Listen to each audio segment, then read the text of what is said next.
జనక్షణ పోరాటం కనంకనం ప్రజాపక్షం జనసైనిక్ న్యూస్ కి స్వాగతం. ముందుగా హెడ్లైన్స్. మదనపల్లి పోలీసులకు దమ్ము ధైర్యం ఉంటే అప్పారావు వీధి రెడ్డెప్పనాయుడు కాలనీ ఎస్బీఐ కాలనీలో కార్డన్ సెర్చ్ చేయాలి. విదేశీ మద్యం, నల్ల డబ్బు, అక్రమ బంగారం దొరికేది అక్కడే. ఎస్సీలు, ఎస్టీలు, బీసీలు నివసించే ప్రాంతాల్లో కార్డన్ సెర్చ్ పేరుతో భయభ్రాంతులకు గురి చేస్తున్నారు. పోలీసు చర్యలపై బీఎస్పీ రాష్ట్ర ఉపాధ్యక్షుడు బందెల గౌతమ్ కుమార్ ఘాటు వ్యాఖ్యలు. బీటీ కళాశాల యూనివర్సిటీ ఒట్టి బోగస్. ఎన్నికల ముందు వైకాపా ఆడుతున్న డ్రామా, నేటికి గెస్ట్ లెక్చరర్లతో వెళ్లదీస్తున్న వైనం. మదనపల్లి జిల్లాను కాకుండా అడ్డుకుంది మీరే. చదువుల తల్లిని చెరపడితే పుట్టగతులుండవు. సిపిఐ కార్యదర్శి మురళి తీవ్ర హెచ్చరిక. నల్లారి వర్సెస్ చింతల మరో పోరు ఫిక్స్. 4 దశాబ్దాల సమరంలో ఎవరిది పైచేయి?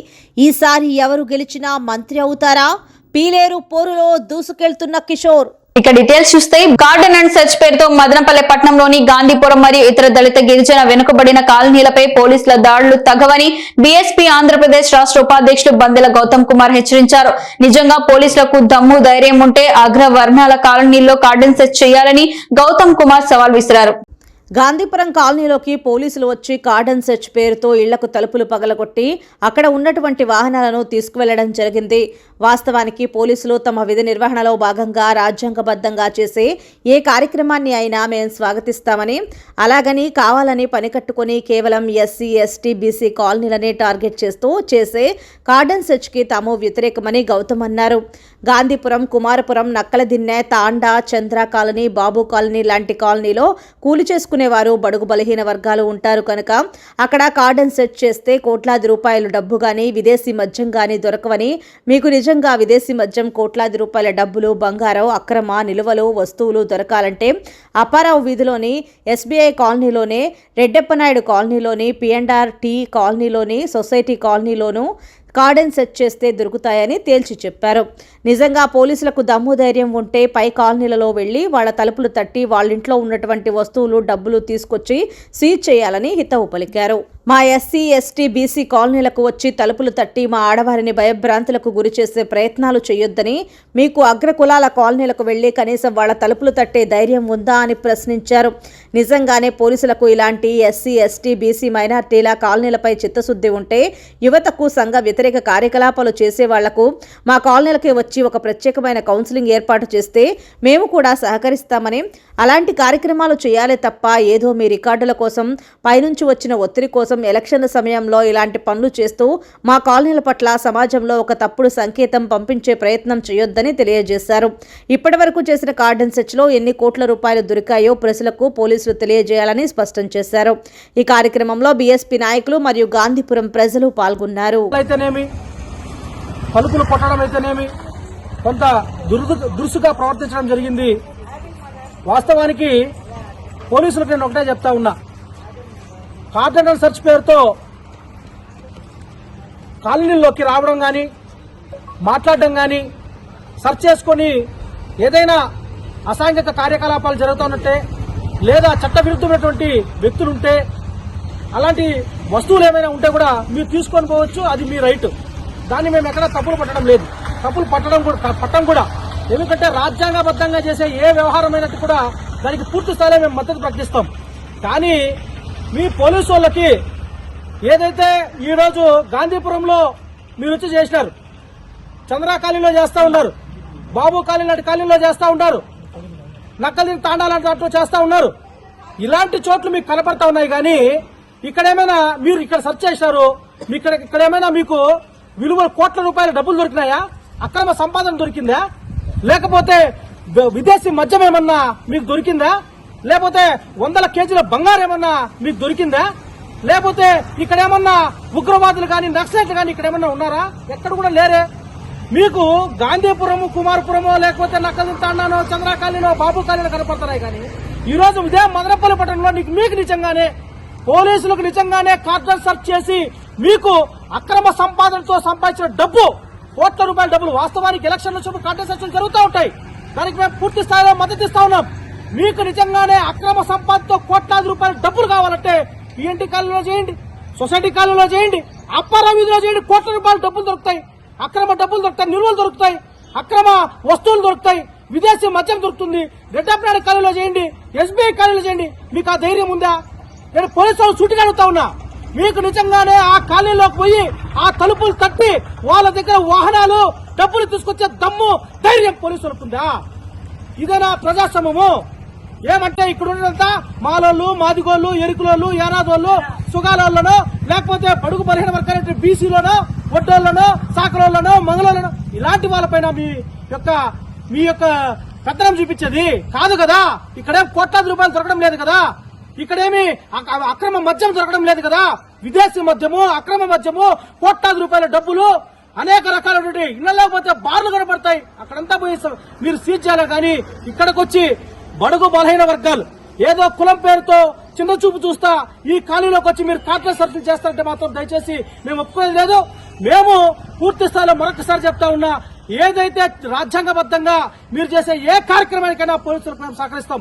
మేము చెప్తాను, ఎలక్షన్లు రాబోతున్నాయి, వందలాది కాదు 100 కోట్ల రూపాయల డబ్బులు వస్తుంది, మందు ఏర్లై పారుతుంది. దాన్ని మేమే దగ్గరుండి మేమంతా పట్టిస్తాం. మీరు కూడా సిద్ధంగా ఉండండి, మేము మీ పూర్తి సహకారం అందిస్తాం. అదే ఆ పేరుతో బడుగుల కాలనీలోకి, బీసీ కాలనీలోకి, ఎస్సీ కాలనీలోకి పీలేరు నియోజకవర్గంలో టీడీపీ అభ్యర్థిగా ఆ పార్టీ జాతీయ ప్రధాన కార్యదర్శి నల్లారి కిషోర్ కుమార్ రెడ్డి పేరు ఖరారైంది. ఈ మేరకు 2 రోజుల కిందట టీడీపీ జాతీయ అధ్యక్షుడు నారా చంద్రబాబు పిలుపు మేరకు విజయవాడలోకి వెళ్లారు. అక్కడ 15 నిమిషాల పాటు చంద్రబాబు కిషోర్ కుమార్ తో మాట్లాడారు. ఈ సమావేశంలో పీలేరు అభ్యర్థిగా ఖరారు చేసినట్లు తెలియజేశారు. ఎన్నికల్లో అనుసరించాల్సిన వ్యూహం గురించి దిశానిర్దేశం చేశారు. అలాగే రాజంపేట పార్లమెంటు పరిధిలోని ఎమ్మెల్యే అభ్యర్థుల గురించి కూడా చర్చించారు. తొందరలోనే మిగిలిన అభ్యర్థుల ఖరారు ఉంటుందని చెప్పారు. దీంతో నల్లారి కిషోర్ కుమార్ రెడ్డి ఎన్నికల ఏర్పాట్లో ప్రచార వ్యూహం మీద దృష్టిని సారించారు. కిషోర్ కుమార్ కాకుండా నియోజకవర్గంలో తెదేపా టికెట్టు అడిగేవాళ్లు ఎవరూ లేరు.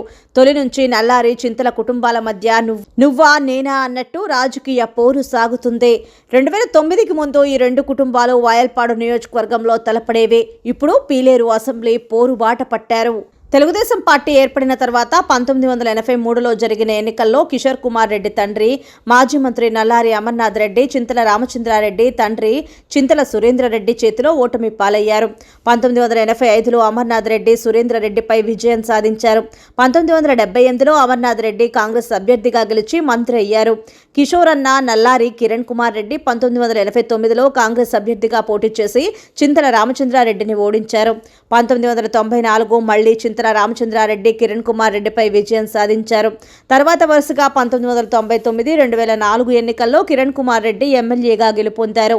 నియోజకవర్గాల పునర్విభజన తర్వాత ఈ 2 కుటుంబాలు పీలేరు కేంద్రంగా పోరు సాగిస్తున్నాయి.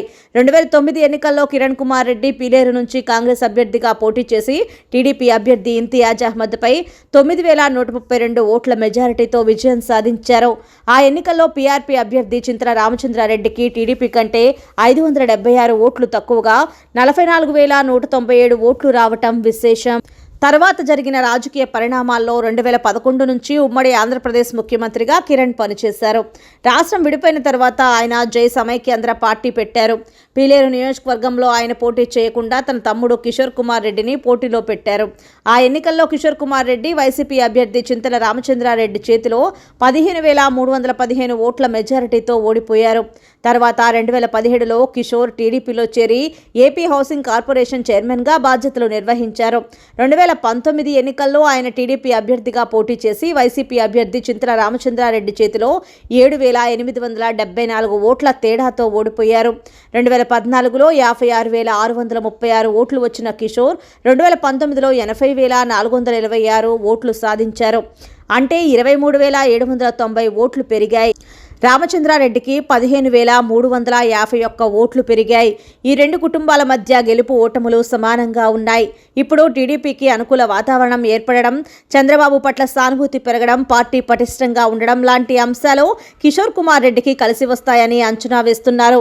ఈసారి కిషోర్ గణనీయమైన మెజారిటీ సాధిస్తారని పార్టీ పరిశీలకులు ధీమా వ్యక్తం చేశారు. అన్నమయ్య జిల్లా నుంచి మంత్రి పదవి ఖాయమని కిషోర్ అనుచర వర్గం ధీమాగా ఉంది. ఇక డీటెయిల్స్ చూస్తే బీటీ కళాశాలలను యూనివర్సిటీగా ప్రకటించమనడం తప్పుడు ప్రచారమే. బీటీ కళాశాల యూనివర్సిటీ అన్న ప్రచారం ఎన్నిక ఎత్తుగడలో భాగమే. బీటీ కళాశాలను యూనివర్సిటీగా ప్రకటిస్తే అధికార ప్రకటన ఎక్కడ? వైసీపీ ప్రభుత్వం మదనపల్లికి చేసిన ద్రోహాన్ని మభ్యపెట్టడానికే బీటీసీ యూనివర్సిటీ అంటున్నారు. కళాశాలపైన అంత చిత్తశుద్ధి ఉంటే కళాశాల హాస్టల్స్ తెరిపించాలని సిపిఐ నియోజకవర్గ కార్యదర్శి కె మురళి నేడిక్కడ డిమాండ్ చేశారు. మదనపల్లి ప్రభుత్వ బీటీ కళాశాలను యూనివర్సిటీగా ప్రకటించారని అధికార పార్టీ చేస్తున్న తప్పుడు ప్రచారాన్ని వ్యతిరేకిస్తూ గురువారం కళాశాల ఎదుట విద్యార్థి సంఘాల నాయకులు సిపిఐ నియోజకవర్గ కార్యదర్శి కె మురళిలో నిరసనకు దిగారు. ఈ సందర్భంగా మురళి మాట్లాడుతూ బీటీ కళాశాలను ప్రభుత్వం స్వాధీనం చేసుకోవాలని 1.5 సంవత్సరం అవుతున్నా ఇప్పటికీ గెస్ట్ లెక్చరర్స్ పెట్టి కళాశాలను నడుపుతుండటం శోచనీయమన్నారు. కళాశాలలో హాస్టల్ సదుపాయాలు లేవని, అడ్మిషన్స్ కూడా సరిగ్గా జరగలేదని ఆవేదన వ్యక్తం చేశారు. ప్రభుత్వానికి బిసెంట్ ట్రస్ట్ యాజమాన్యం కేవలం 11.85 సెంట్లు భూమి కేటాయించారని, అది కూడా ఇప్పటి వరకు రిజిస్ట్రేషన్ కాలేదని పేర్కొన్నారు. ఇన్ని సమస్యలు కళాశాలలో ఉన్నప్పటికీ ఏ ఒక్క సమస్యను కూడా పట్టించుకొని అధికార పార్టీ తమ రాజకీయ ప్రయోజనాల కోసం బీటీ కళాశాలను ప్రభుత్వం యూనివర్సిటీగా ప్రకటించిందని, తప్పుడు ప్రచారాన్ని ప్రారంభించారని ఆగ్రహం వ్యక్తం చేశారు. రాష్ట్ర ప్రభుత్వం నంద్యాల అగ్రికల్చర్ యూనివర్సిటీ, రాజంపేటలో, రాజమండ్రిలో ఒకటి, మొత్తం 3 ప్రైవేటు యూనివర్సిటీలను ప్రకటించిందని, బీటీ కళాశాల పేరు ప్రస్తావనకే రాలేదని అన్నారు. వైసీపీ ప్రభుత్వం మదనపల్లికి జిల్లా విషయంలో తీవ్రమైన అన్యాయం చేసిందని, ఈ 4 నియోజకవర్గాల్లో వైసీపీ ప్రభుత్వానికి వ్యతిరేకత ఎక్కువగా ఉందని, ఎలక్షన్లలో డిపాజిట్లు దక్కవని, బీటీ కళాశాల యూనివర్సిటీ అనే అంశాన్ని తెరపైకి తెస్తుందని తేల్చి చెప్పారు. ఇప్పటికైనా అధికార పార్టీకి చిత్తశుద్ధి ఉంటే కళాశాలలో ఉన్న సమస్యలను పరిష్కరించాలే తప్ప తప్పుడు ప్రచారాన్ని చేయకూడదని హితవు పలికారు. ఈ కార్యక్రమంలో ఏఐఎస్ఎఫ్ నాయకులు మాధవ్, ఆర్ఎస్యు నాయకులు ఉత్తన్న, టిఎన్ఎస్ఎఫ్ నాయకులు ప్రభాకర్, బీసీవై నాయకులు సురేష్ యాదవ్ మరియు కళాశాల విద్యార్థులు పాల్గొన్నారు. అధికార పార్టీ ఈ కళాశాలలో మేము యూనివర్సిటీ చేస్తామనేటువంటి తప్పుడు ప్రచారాన్ని గత 6 నెలలుగా ప్రచారంలో పెట్టింది. మేము సిపిఐ పార్టీగా అధికార పార్టీని అడుగుతున్నాం. మీ కళాశాల పైన ఇంత చిత్తశుద్ధి ఉంటే కళాశాలలో విద్యార్థులు పాస్ పర్సెంట్ 15% ఉంది. గెస్ట్ లెక్చరర్లకి సరైనటువంటి అవగాహన లేదు. ప్రభుత్వ అధ్యాపకులను ఎక్కడా తెప్పించినటువంటి పరిస్థితి లేదు. ఈ కళాశాలకు కేటాయించినటువంటి ల్యాండ్ 11 ఎకరాల 85 సెంట్లు మాత్రమే. ఆ ల్యాండ్ కూడా ఇప్పటికి కూడా రిజిస్ట్రేషన్ అయినటువంటి పరిస్థితి లేదు. నిన్న బిసెంట్ హాల్లో ఈ లోకల్లో ఉన్నటువంటి అధికార పార్టీ యంత్రాంగం ఒక పొలిటికల్ స్టంట్ని క్రియేట్ చేసి జగనన్నకి, మిథునన్నకి పాలాభిషేకాన్ని కార్యక్రమాన్ని పెట్టడం జరిగింది. మేము అడుగుతున్నాం, మీరు దేనికోసం పాలాభిషేకం చేస్తున్నారు? మీరు మదనపల్లి బీటీ కళాశాల యూనివర్సిటీగా ప్రకటించినట్టు ఆ చర్చ అయినా మీ క్యాబినెట్లో జరిగిందా? లేదు. అసెంబ్లీలో అక్కడ చర్చే జరగలేదు నిన్న, కానీ అక్కడ నిర్ణయాలు తీసుకున్నారనేసి మాత్రం ప్రచారాన్ని. నారా లోకేష్ ఈ నెల 11వ తేదీన శ్రీకాకుళం జిల్లా నుంచి శంఖారావం పేరుతో యాత్ర ప్రారంభిస్తున్నారు. జగన్ పాలనలో మోసపోయిన వాళ్లకు భరోసా కల్పించడానికి చేపడుతున్న కార్యక్రమం శంఖారావం అని పార్టీ వర్గాలు వెల్లడించాయి. ఎన్నికలు సమీపిస్తున్న నేపథ్యంలో నారా లోకేష్ ఈ నెల 11వ తేదీ నుంచి శ్రీకాకుళం జిల్లాలో ఇచ్చాపురం నుంచి రోజుకు 3 నియోజకవర్గాల్లో 50 రోజుల పాటు శంఖారావం పేరుతో ఎన్నికల ప్రచారం నిర్వహించనున్నారు. 3 రోజుల పాటు శ్రీకాకుళం జిల్లాలో పర్యటన కొనసాగిస్తారని, 11వ తేదీన ఇచ్చాపురం, పలాస, టెక్కలి, 12వ తేదీన నరసన్నపేట, ఆముదాల వలస, శ్రీకాకుళం, 13వ తేదీన పాతపట్నం నియోజకవర్గాల్లో పర్యటిస్తారు. యువగళం పాదయాత్ర జరగని ప్రాంతాల్లో నారా లోకేష్ పర్యటించనున్నారు. ఉత్తరాంధ్ర నుంచే నారా లోకేష్ ఎన్నికల ప్రచారం ప్రారంభిస్తారని, మొదట ఇచ్చాపురంలో తొలి సభ ఉంటుందని టీడీపీ రాష్ట్ర అధ్యక్షుడు కింజరాపు అచ్చెన్నాయుడు తెలిపారు.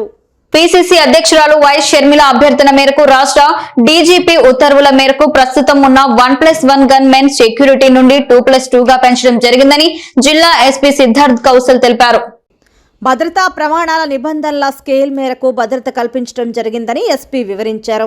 ఎవరైనా వ్యక్తుల ప్రాణాలకు ముప్పు పొంచి ఉందని వారికి గన్మ్యాన్లను కేటాయించమని ఇంటెలిజెన్స్ విభాగం ఇచ్చే సిఫార్సు సెక్యూరిటీ రివ్యూ కమిటీ నివేదిక మేరకు గన్మ్యాన్లను కేటాయించడం జరుగుతుందని జిల్లా ఎస్పీ వివరించారు.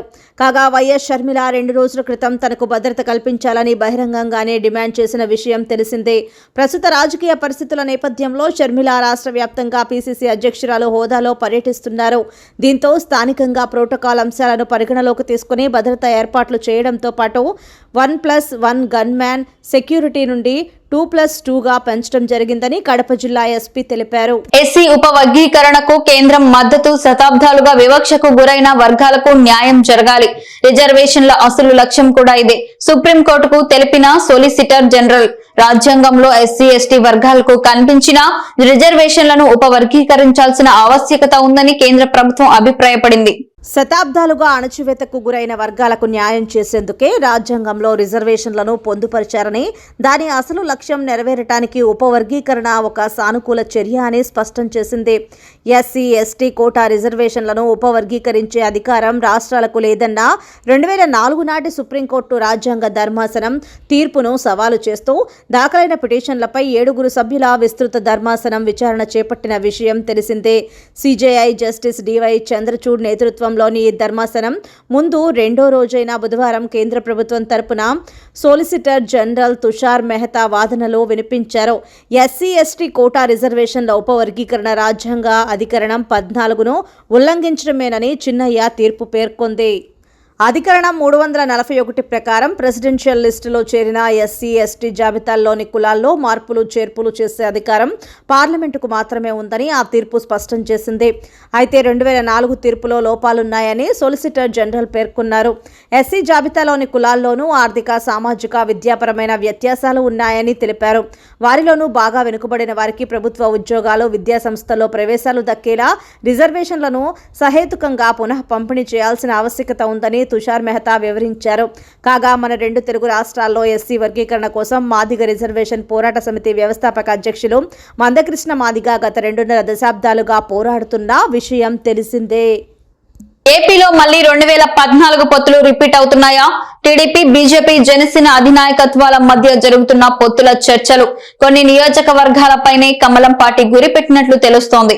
చంద్రబాబు పవన్ వేర్వేరుగా ఢిల్లీలో బీజేపీ అధిష్టానంతో జరుపుతున్న చర్చలు ఫలించి పొత్తులు కుదిరే అవకాశం ఉందని ఆయా పార్టీల వర్గాలు వెల్లడిస్తున్నాయి. ఢిల్లీలో చర్చలు ప్రారంభం కావడంతో బీజేపీ టికెట్లు ఆశిస్తున్న నియోజకవర్గాల్లో మిగతా పార్టీల ఆశావాహుల్లో కలవరం మొదలైంది.